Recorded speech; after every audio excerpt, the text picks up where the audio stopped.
Bonjour les investisseurs, c'est Business AD. Aujourd'hui, je tourne une vidéo dans laquelle je vous montre mon portefeuille boursier actuel. Actuellement, je possède 30 entreprises américaines. Juste avant de commencer la vidéo, abonnez-vous à ma chaîne, lâchez un like et n'hésitez pas à partager cette vidéo. Première, Lowe's Company, Target Corporation, Hormel Food Corporation, PepsiCo, Procter Gamble, Verizon, ITT, West Management, Atroya, 3M, Caterpillar, ADM, PH, Snap-on, Cisco, Intel Corporation, Microsoft, National Properties, Ratingcom, True Price Group, Aflac, Goldman Sachs, JP Morgan, Sustain Company, Sempra Energy, Johnson Johnson, AbbVie, Pfizer, Merco. Alors, mon portefeuille se compose ainsi, la répartition, 13 dans la santé, 13%, euh, 7% dans l'énergie, 13% dans la finance, 7% de l'immobilier, 10% de la technologie, 7% de consommation discrétionnaire, 10% de consommation de base, 7% de communication et 24% dans l'industriel. J'essaie de baisser ça à 20 et compenser quelque part d'autre comme dans l'énergie, l'immobilier, consommation discrétionnaire. Je pense que je vais le compenser là. Bref, mes critères que je prends en compte dans ce Google Sheet, je mets la rentabilité, le dividende payé annuellement, l'augmentation du dividende depuis l'année dernière, l'augmentation au moins de ces 5 dernières années, la capitalisation boursière, le PE ratio, paid ratio. Le paid ratio, pour ceux qui ne savent pas, c'est le taux de distribution sur 100 euros de bénéfices, combien l'entreprise verse à ses actionnaires. Cash on hand, c'est combien l'entreprise possède en cash. Total active, total passive, debt to equity ratio. Euh, Ça veut dire la dette sur les fonds propres. Ce critère doit être inférieur à 2 pour qu'il soit stablement bon. Et la croissance du dividende et paiement, si c'est des paiements semestriels, trimestriels ou mensuels. Alors, euh,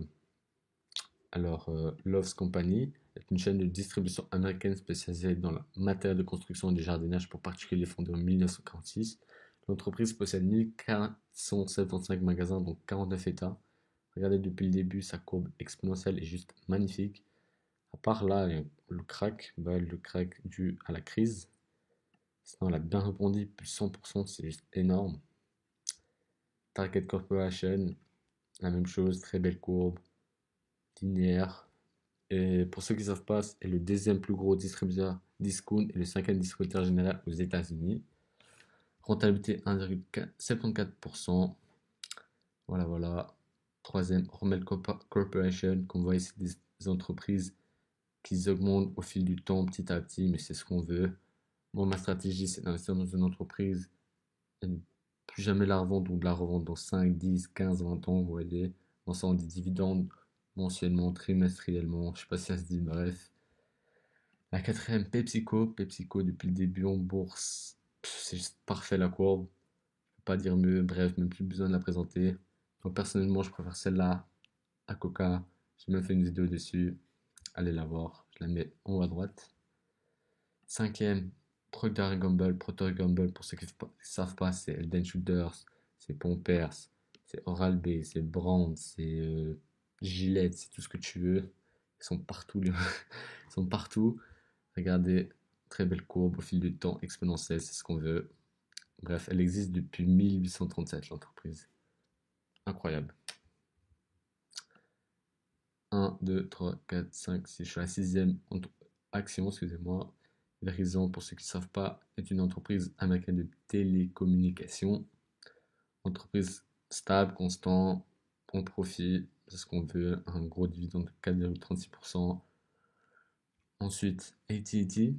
AT&T en baisse. Là, la chute libre quand elle est entrée en bourse, moins 8%. Sinon, là, elle a bien augmenté jusqu'à ici, ce qui fait, enfin, plus de 1000%, ce qui est juste énorme. Sinon, stable, descend, augmente, stable, descend, augmente, descend, laisse tomber. Mais moi, j'ai acheté cette entreprise juste pour son gros dividende. Sinon, je ne me verrais pas de la garder 10-15 ans, cette entreprise. Il y en a deux de mon portefeuille. C'est celle-ci et MO Altraya. Je vais la présenter juste après. Waste Management. Waste Management est la plus grande entreprise américaine de collecte, de traitement et de recyclage des déchets en Amérique du Nord, fondée en 1968. Comme vous voyez, là, c'était stable, stable, stable. Mais depuis la crise des subprimes, elle a explosé à la hausse. C'est ce qu'on veut, plus de 380%. J'allais dire quoi? C'est une entreprise qui va jamais disparaître parce qu'on a besoin de recycler des déchets, on a besoin de traiter les déchets, on a besoin de collecter les déchets. C'est normal. Ensuite, Altria, comme j'ai dit au préalable.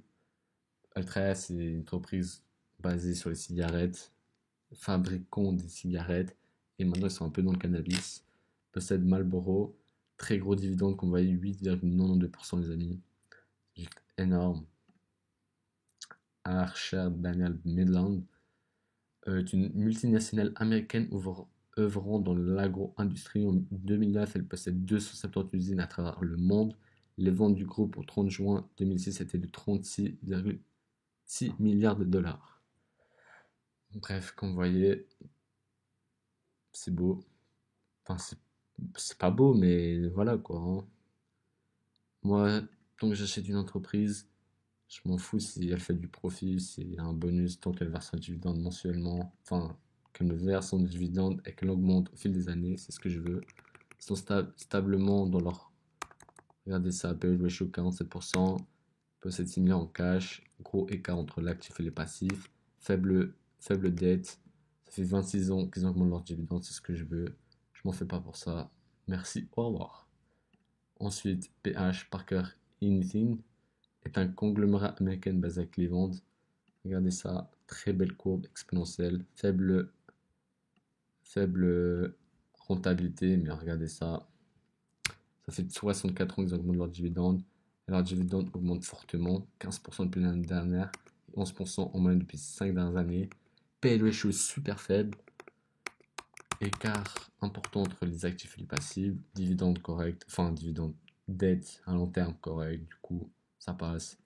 Ensuite, Snap-on est une entreprise américaine d'outillage fondée en 1920, excusez-moi, qu'est-ce que je raconte. Là, depuis la crise des subprimes, elle a fait une forte hausse de 400%.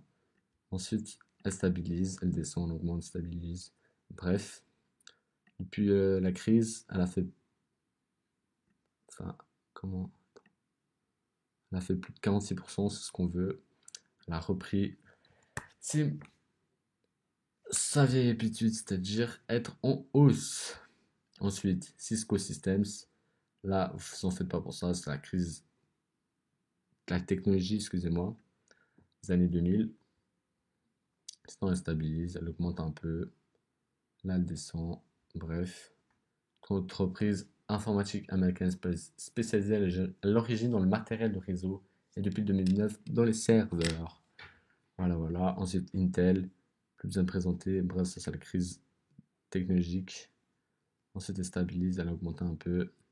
Intel, là d'ailleurs, de tous les ordi, vous avez des puces Intel. Par là, moi j'ai un Mac, mais voilà.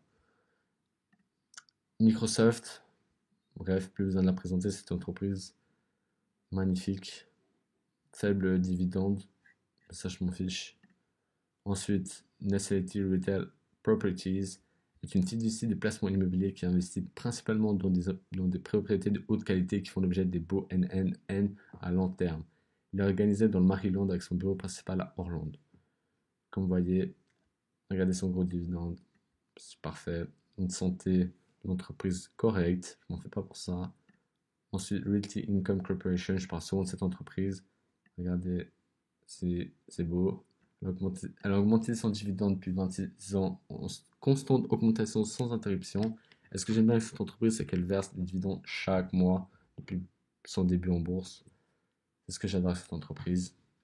Ensuite, T. Rowe Price est une entreprise américaine de gestion d'actifs basée à Baltimore.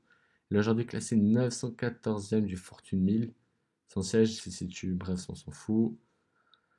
Regardez ça, la courbe, depuis le début, plus de 1400%, c'est juste énorme. Dividende correct, 2,70. Voilà, voilà. Ensuite, Aflac, dividende 3%, c'est moyen, c'est ce qu'on veut. Ensuite, est une entreprise américaine basée à Columbus, en Géorgie, et qui vend des assurances vie et des complémentaires santé aux États-Unis et au Japon. Entreprise très diversifiée. J'aurais pu tous voulais faire un par un, mais la vidéo elle va durer 30 minutes et c'est pas ce que je veux. Du coup, je le fais un par un à la vite, on va dire. Goldman Sachs, également connu sous le nom de GS, Goldman Sachs est une banque d'investissement créée en 1869 dans le siège social. Regardez ça, les amis. Ta, ta, ta, ta, ta, ta. D'ailleurs, ces deux entreprises JPM et Goldman Sachs, j'hésite vraiment à les vendre parce que même Warren Buffett n'a plus confiance aux banques. Mais bon, JPM, regardez leur courbe, très belle courbe. Regardez, ils font 3 trilliards d'actifs sous gestion, mais laissez tomber, ils sont trop puissants ces banques américaines. Ensuite, Southern Company est une entreprise du secteur énergétique américain dont les principales activités sont la production, le transport, la distribution de l'électricité. Bref, c'est l'électricité, la gaz, ce qu'on veut, 4%, énergie renouvelable. Si Biden est relu, bah, c'est encore mieux parce que lui, c'est des énergies vertes. Avec Sempra Energy, c'est la même chose. Une entreprise américaine spécialisée dans le transport de gaz naturel et son exploitation dans les centrales thermiques.